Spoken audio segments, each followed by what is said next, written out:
Eu escondi que era milionária, do meu namorado após um ano de namoro. Eu fui conhecer seus pais. Decidi fingir ser uma inocente mulher do campo e ver como eles agiriam. Mas eu não estava preparada para o que eles fariam. Então, Ana, Ricardo nos disse que você vem de um lugar bem simples, não é? A pergunta pairou sobre a mesa de jantar, pesada e afiada como a faca de prata ao lado do meu prato. A voz do pai de Ricardo, Alberto, era polida. Mas a curiosidade em seus olhos era cruel. Ele girava o vinho caro em sua taça de cristal, me analisando por cima da borda como se eu fosse um inseto curioso que pousou em sua toalha de mesa impecavelmente branca. Ao seu lado, Helena, a mãe, forçou um sorriso fino, um gesto que não alcançou seus olhos frios. Eles eram um par perfeito, esculpidos no mesmo mármore gelado da lareira que aquecia a sala, mas não a mim. Meu coração afundou. Olhei para Ricardo, o homem com quem eu havia compartilhado o último ano da minha vida, buscando apoio, buscando qualquer sinal de que ele interviria, que diria que minha origem não importava. Mas ele não o fez. Ele apenas fixou o olhar em seu prato de porcelana, o rosto corado, o maxilar tenso. Naquele silêncio ele me abandonou. Tudo tinha começado naquela manhã. Depois de um ano de súplicas gentis de Ricardo, eu finalmente cedi. Está na hora, Ana. Eu te amo e quero que meus pais te conheçam, ele disse, seus olhos cheios da sinceridade que me fez apaixonar por ele. Eu o amava também, mais do que imaginava ser possível. Por ele, eu mantive a parte mais significativa da minha vida em segredo. Ele me conhecia como Ana, a assistente de uma galeria de arte. Uma mulher simples que amava livros antigos e longas caminhadas no parque. Ele não fazia ideia de que a galeria de arte era apenas um dos meus muitos investimentos, e que eu poderia comprar o prédio inteiro com o troco do meu café da manhã. Decidi que, para este encontro, eu me apoiaria totalmente na persona que criei. Vesti o vestido floral mais simples que tinha, um que comprei em uma pequena loja de bairro há anos. Calcei sapatilhas gastas e prendi meu cabelo em um rabo de cavalo sem cerimônia. Sem joias, sem maquiagem, cara. Eu queria que eles me vissem. A verdadeira Ana que Ricardo amava. Sem o brilho do dinheiro para distraí-los ou influenciá-los. Eu queria ser julgada pelo meu caráter. E, eu fui julgada. Desde o momento em que pisei na entrada grandiosa da casa deles, senti o clima mudar. Helena me mediu de cima a baixo, e seu sorriso de boas-vindas vacilou, transformando-se em uma máscara de polidez forçada. Seja bem-vinda, ela disse. Mas seu tom era o mesmo que alguém usaria para falar com um entregador. Alberto apertou minha mão de forma frouxa, um toque rápido e desinteressado, antes de se virar para o filho. Ricardo, por que não nos ajuda com as bebidas? Ele disse, me deixando sozinha no hall de entrada, me sentindo pequena sob o teto altíssimo e o brilho do lustre de cristal. Agora, à mesa, a situação só piorava. Forcei um sorriso e respondi a Alberto. Sim, senhor. Cresci em uma pequena casa no interior, com meus avós. A vida era simples, mas boa. Simples, repetiu Helena, saboreando a palavra como se fosse algo exótico e um pouco desagradável. E seus pais, querida? O que eles fazem? A pergunta era direta, calculada para me colocar no meu lugar. Eles faleceram quando eu era jovem, respondi com a verdade. A única que eu ofereceria sem adornos naquela noite. Oh, que trágico, ela disse, com uma compaixão tão falsa que me ofendeu mais do que a curiosidade mórbida. Então seus avós a criaram? Com que tipo de trabalho? Cada pergunta era uma pá, cavando mais fundo para expor minhas raízes humildes. Olhei para Ricardo novamente. Ele estava cortando seu filé em pedaços minúsculos, com uma concentração que seria cômica se eu não estivesse me sentindo tão traída. Ele não encontrava meu olhar. A vergonha emanava dele, mas não era vergonha por seus pais. Era vergonha de mim. Meu avô era carpinteiro e minha avó era costureira. Respondi, mantendo a voz firme, embora por dentro eu estivesse tremendo. Eles eram pessoas muito trabalhadoras e honestas. Admirável, disse Alberto, tomando um gole de seu vinho. É sempre inspirador ver pessoas de origem modesta que conseguem, bem, chegar até aqui. Ele gesticulou vagamente para a sala de jantar, como se sentar à mesa deles fosse o auge da minha existência. Ricardo tem um coração tão bom, sempre querendo ajudar os menos afortunados. A indireta me atingiu como um tapa.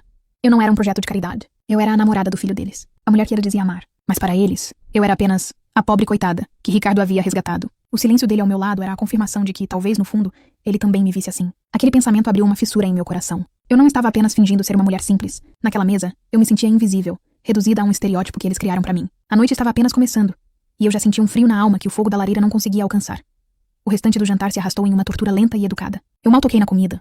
O nó no meu estômago era tão apertado que eu sentia dificuldade para respirar. Cada garfada parecia um esforço monumental. Enquanto isso, Alberto e Helena continuavam seu interrogatório velado, disfarçando insultos como se fossem comentários casuais. Eles falavam sobre suas viagens à Europa, sobre os vinhos que colecionavam e sobre as escolas caras que Ricardo frequentou, sempre concluindo com um "mas você provavelmente não entende dessas coisas, querida".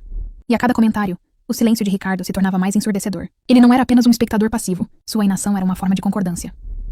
Quando o jantar finalmente acabou, Helena me guiou para a sala de estar sob o pretexto de tomar um café. Ricardo e Alberto ficaram para trás, falando sobre negócios em tons baixos. Na sala, Helena se sentou em uma poltrona de veludo e me observou com um olhar que misturava pena e cálculo.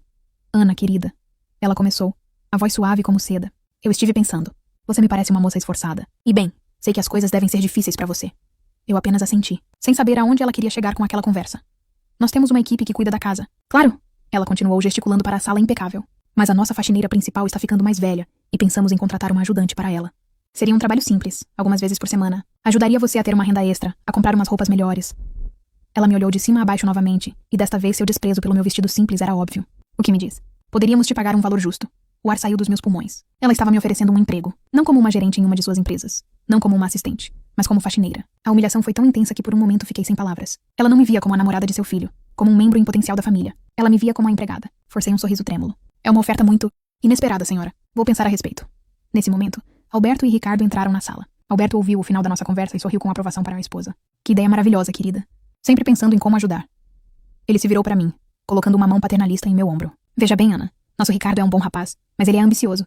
Ele tem um futuro brilhante pela frente. E para isso, precisa de uma parceira que possa acompanhá-lo, que entenda do nosso mundo. Uma mulher que possa frequentar os mesmos círculos, que possa agregar valor à sua imagem. A mensagem era clara. Eu não era essa mulher. Eu era um peso, uma âncora que o puxaria para baixo. Ele estava dizendo, na minha cara e na frente do próprio Ricardo, que seu filho merecia alguém melhor do que eu. Olhei para Ricardo, implorando com os olhos para que ele dissesse alguma coisa. Qualquer coisa. Para que ele dissesse que me amava, que eu era suficiente. Mas o que ele fez foi desviar o olhar e dizer: Pai, por favor. Sua voz era fraca, um sussurro de protesto que não tinha força alguma. Não era uma defesa. Era um pedido para que o pai parasse de envergonhá-lo. A noite continuou com mais piadas disfarçadas. Eles me perguntaram quais livros eu lia, e quando mencionei alguns romances clássicos, Helena riu e disse: Ah, que gracinha. Ricardo prefere ler relatórios financeiros. Eles me perguntaram sobre música, e quando falei sobre minhas bandas favoritas, Alberto comentou: Nós preferimos ópera. É uma arte mais sofisticada. Exige um certo nível de cultura para ser apreciada. Cada palavra era um pequeno corte, projetado para me fazer sentir inadequada, ignorante e deslocada. Quando finalmente chegou a hora de ir embora, eu me sentia esgotada, como se tivesse corrido uma maratona emocional. Na porta, enquanto Ricardo pegava o casaco, Helena me puxou para o lado. Espere um minuto, querida. Ela sussurrou, abrindo sua bolsa de grife. Ela tirou algumas notas de dinheiro dobradas e as pressionou na minha mão, fechando meus dedos sobre elas. Tome, para o táxi. Deve ser difícil para você se locomover pela cidade. Olhei para a minha mão. Era uma quantia pequena. O tipo de dinheiro que eu daria de gorjeta a uma nobrista sem pensar duas vezes. Mas para ela era uma esmola. Um gesto final para solidificar minha posição como uma coitada necessitada. Era o ponto final daquela noite de humilhações. Naquele instante, algo dentro de mim se quebrou. A tristeza deu lugar a uma clareza fria e cortante. No carro, a caminho de casa, o silêncio entre mim e Ricardo era pesado. Eu esperei. Dei a ele todas as chances do mundo para se desculpar, para explicar, para defender a mim ou a nós. Mas ele não disse nada. Ele apenas dirigia, os nós dos dedos brancos no volante. Foi então que eu entendi. Não era que ele não pudesse me defender. Era que ele não queria. Ele concordava com eles. No fundo, ele também tinha vergonha de mim. A mulher que ele amava era a Ana da galeria de arte. A moça simples que não desafiava seu mundo. Mas confrontado com a desaprovação de sua família, ele não estava disposto a lutar por ela. E o meu amor por ele, que antes parecia um oceano, começou a secar, deixando para trás apenas a dor e a decepção. Eu sabia, com uma certeza absoluta, que aquilo não podia continuar. Aquela noite não tinha sido um fim, mas sim o começo de um novo capítulo. Um capítulo que seria escrito inteiramente por mim. Passei a noite em claro, mas não chorei. As lágrimas pareciam um luxo que eu não podia me permitir. Em vez disso, uma calma fria se instalou em meu coração, substituindo a dor por uma determinação inabalável. O sol nasceu e com ele um novo plano. Peguei meu celular e disquei o número de Ricardo. Ele atendeu no primeiro toque, a voz sonolenta e cautelosa. Ana, você está bem? Eu estou bem, Ricardo. Cortei, minha voz soando estranhamente distante aos meus próprios ouvidos. Escute, eu estive pensando sobre a noite passada. Acho que começamos com o pé esquerdo. Eu estava nervosa, e talvez não tenha causado a melhor impressão. Gostaria de tentar de novo. Quero convidar você e seus pais para jantar comigo esta noite. Por minha conta. Houve um silêncio surpreso do outro lado. Então, a voz de Ricardo se encheu de alívio. Sério? Ana, isso é maravilhoso. Eu sabia que você os conquistaria. Eles só são um pouco protetores. Claro que vamos. Onde? Não se preocupe, eu cuido de tudo. Mandarei um carro buscá-los às 8. Apenas estejam prontos. Um carro? Se ele perguntou confuso. Sim, até mais tarde. Desliguei antes que ele pudesse fazer mais perguntas. O alívio em sua voz me enojou. Ele não achou estranha minha oferta. Apenas presumiu que eu estava tentando desesperadamente ganhar a aprovação de sua família, rastejando de volta para o lugar que eles me designaram. A ingenuidade dele era quase tão insultante quanto a crueldade de seus pais. Assim que desliguei, a Ana simples e modesta desapareceu para sempre. Fiz 2 ligações. A primeira foi para minha assistente pessoal. Clara, preciso de uma reserva para 4 pessoas no Le Sommet, para esta noite. A sala privada com vista para a cidade. E avise ao chefe que eu mesma escolherei o menu quando chegar. A segunda ligação foi para o meu motorista. Jonas, preciso de você esta noite. Esteja na minha porta às 7h45. Com um sedã preto. Passei o resto do dia me preparando. Não era apenas sobre escolher uma roupa. Era sobre vestir minha armadura. Fui ao meu closet, um cômodo do tamanho do primeiro apartamento de Ricardo, e ignorei os vestidos florais e as roupas casuais. Escolhi um vestido de seda preto, de corte simples, mas inegavelmente caro. Ele caía perfeitamente em meu corpo, elegante e poderoso. Combinei com saltos agulha e um colar de diamantes discretos, mas de um brilho inconfundível. Meu cabelo foi arrumado em um coque baixo e sofisticado, e minha maquiagem era impecável. Ao me olhar no espelho, eu não via a moça do campo que eles humilharam. Eu via a mulher que construiu um império do nada, e era essa mulher que eles conheceriam hoje à noite. Cheguei ao restaurante 5 minutos antes deles. O Le Sommet era o estabelecimento mais exclusivo da região, conhecido por sua lista de espera de meses e sua clientela de elite. O maître me cumprimentou pelo nome, me tratando com a deferência de sempre. Fui conduzida à sala privada, onde aprovei o menu e a seleção de vinhos com sommelier. Então me sentei e esperei, eles chegaram pontualmente. Da minha mesa eu os vi entrando no restaurante. Vi a confusão em seus rostos, ao serem informados de que sua reserva era em uma sala privada. Vi a mandíbula de Ricardo cair quando o maître os guiou em minha direção. Ele parou na porta, os olhos arregalados, me olhando como se nunca tivesse me visto na vida. Helena e Alberto pararam atrás dele, igualmente chocados. Minha transformação era tão completa que eles pareciam perdidos. Boa noite, eu disse, a voz calma e firme, me levantando graciosamente. Por favor, sentem-se. Eles se sentaram mecanicamente, os olhos percorrendo a sala luxuosa, meu vestido, minhas joias. O silêncio era denso. Ricardo finalmente gaguejou. Ana. Ok. Que lugar é este? Como você? É apenas um restaurante, Ricardo. Respondi, fazendo um sinal para o garçom servir o champanhe que eu havia escolhido. Espero que gostem. O jantar foi uma inversão perfeita da noite anterior. Agora eram eles que estavam desconfortáveis, sem saber como agir. Helena tentou um elogio forçado. Querida, você está deslumbrante. Esse vestido é adorável. Obrigada, respondi, sem oferecer mais informações. Alberto, sempre o homem de negócios, tentou encontrar um terreno comum. Este lugar é bastante impressionante. Deve ter custado uma fortuna. O preço é irrelevante quando a qualidade é boa, comentei, tomando um gole do meu champanhe. Eles trocaram olhares nervosos. A dinâmica de poder havia mudado completamente. Eu estava no controle e eles sabiam disso. Finalmente, durante o prato principal, decidi que o jogo havia acabado. Coloquei meus talheres de prata no lugar e olhei diretamente para eles. Eu sinto que houve um grande mal-entendido ontem à noite. Comecei, a voz nivelada. Vocês pareciam muito preocupados com a minha origem e meu futuro. Fizeram questão de ressaltar que Ricardo precisa de alguém que entenda do mundo de vocês. Eles se encolheram, mas eu continuei. A verdade é que a simples Ana que vocês conheceram era uma personagem. Um teste, se preferirem. A galeria de arte onde eu supostamente trabalho é minha. É um dos meus negócios menores, um projeto de paixão. Na realidade, eu sou a principal acionista de um conglomerado de investimentos multinacional. O som de um garfo batendo no prato de porcelana ecoou na sala silenciosa. O rosto de Helena ficou pálido, e Alberto engasgou com o vinho. Ricardo apenas me encarava, a boca entreaberta, a cor sumindo de seu rosto. A mudança foi instantânea e grotesca. Helena começou a rir, um som nervoso e agudo. Oh, meu Deus. Que senso de humor incrível. Uma pegadinha. Ricardo, sua namorada é tão espirituosa. Alberto se recompôs rapidamente, um sorriso oleoso se espalhando por seu rosto. Fascinante. Absolutamente fascinante. Sabe, nossa empresa de manufatura está sempre procurando por investidores visionários. Deveríamos conversar. Mas foi a reação de Ricardo que selou seu destino. Ele estendeu a mão sobre a mesa e agarrou a minha. Ana, por quê? Por que você não me contou? Me desculpe. Me desculpe por tudo, eu fui um idiota. Por favor, me perdoe. Puxei minha mão lentamente da sua. Olhei fundo em seus olhos e não vi arrependimento pelo que ele fez, mas sim pânico pelo que ele havia perdido. Você não está pedindo desculpas por ter me abandonado e me humilhado, Ricardo? Eu disse, a voz cortante como vidro. Você está pedindo desculpas porque julgou mal o tamanho da minha conta bancária. E isso, meu caro, é a única coisa que eu jamais poderei perdoar. Levantei-me da cadeira. Do bolso da minha bolsa, tirei um maço de notas e o coloquei sobre a mesa, mais do que suficiente para cobrir a refeição extravagante. A conta está paga. Sem olhar para trás, caminhei para fora da sala privada, deixando os três sentados em um silêncio atordoado e humilhado. Ao sair para o ar fresco da noite, eu não sentia tristeza, nem raiva. Senti apenas a doce e libertadora sensação de ter recuperado a mim mesma.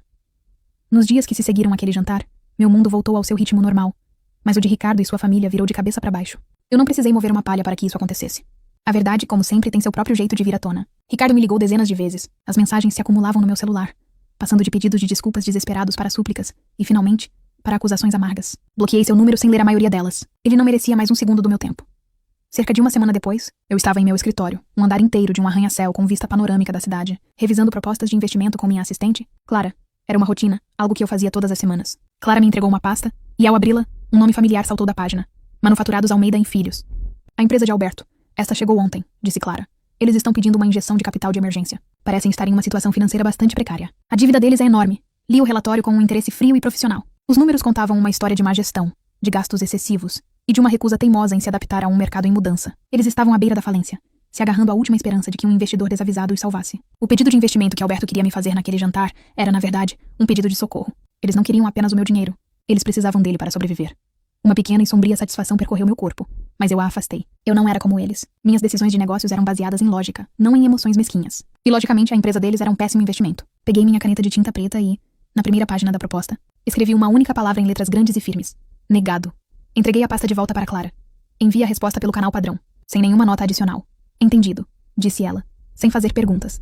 A notícia da recusa deve ter chegado a eles como um golpe final. Sem meu investimento era apenas uma questão de tempo. E o tempo passou. Alguns meses depois, li uma pequena nota em um jornal de economia sobre a falência da empresa deles. O artigo mencionava que a família havia sido forçada a leiloar seus bens, incluindo a casa grande e imponente onde eu havia sido tão maltratada. Imagino que Helena não tenha achado tão divertido ter que empacotar seus próprios pertences. Eu cortei todos os laços. Aquele capítulo da minha vida estava encerrado. Mergulhei de cabeça no meu trabalho, viajando pelo mundo, fechando negócios que mudariam o panorama de indústrias inteiras. Expandi meus investimentos, apoiei novas tecnologias e patrocinei artistas promissores através das minhas galerias. A lembrança de Ricardo e sua família se tornou distante, como uma nota de rodapé em uma história longa e interessante. Eu não sentia raiva, nem mesmo pena. Sentia apenas indiferença. Eles simplesmente não importavam mais. Um ano depois, eu estava em uma viagem de negócios em um país ensolarado, visitando a oficina de um arquiteto inovador com quem eu estava considerando fazer uma parceria para construir edifícios sustentáveis. O nome dele era Miguel. Ele era apaixonado por seu trabalho. Seus olhos brilhavam quando ele falava sobre design e harmonia com a natureza. Ele me mostrou seus projetos não como um empresário tentando vender algo, mas como um artista compartilhando sua alma.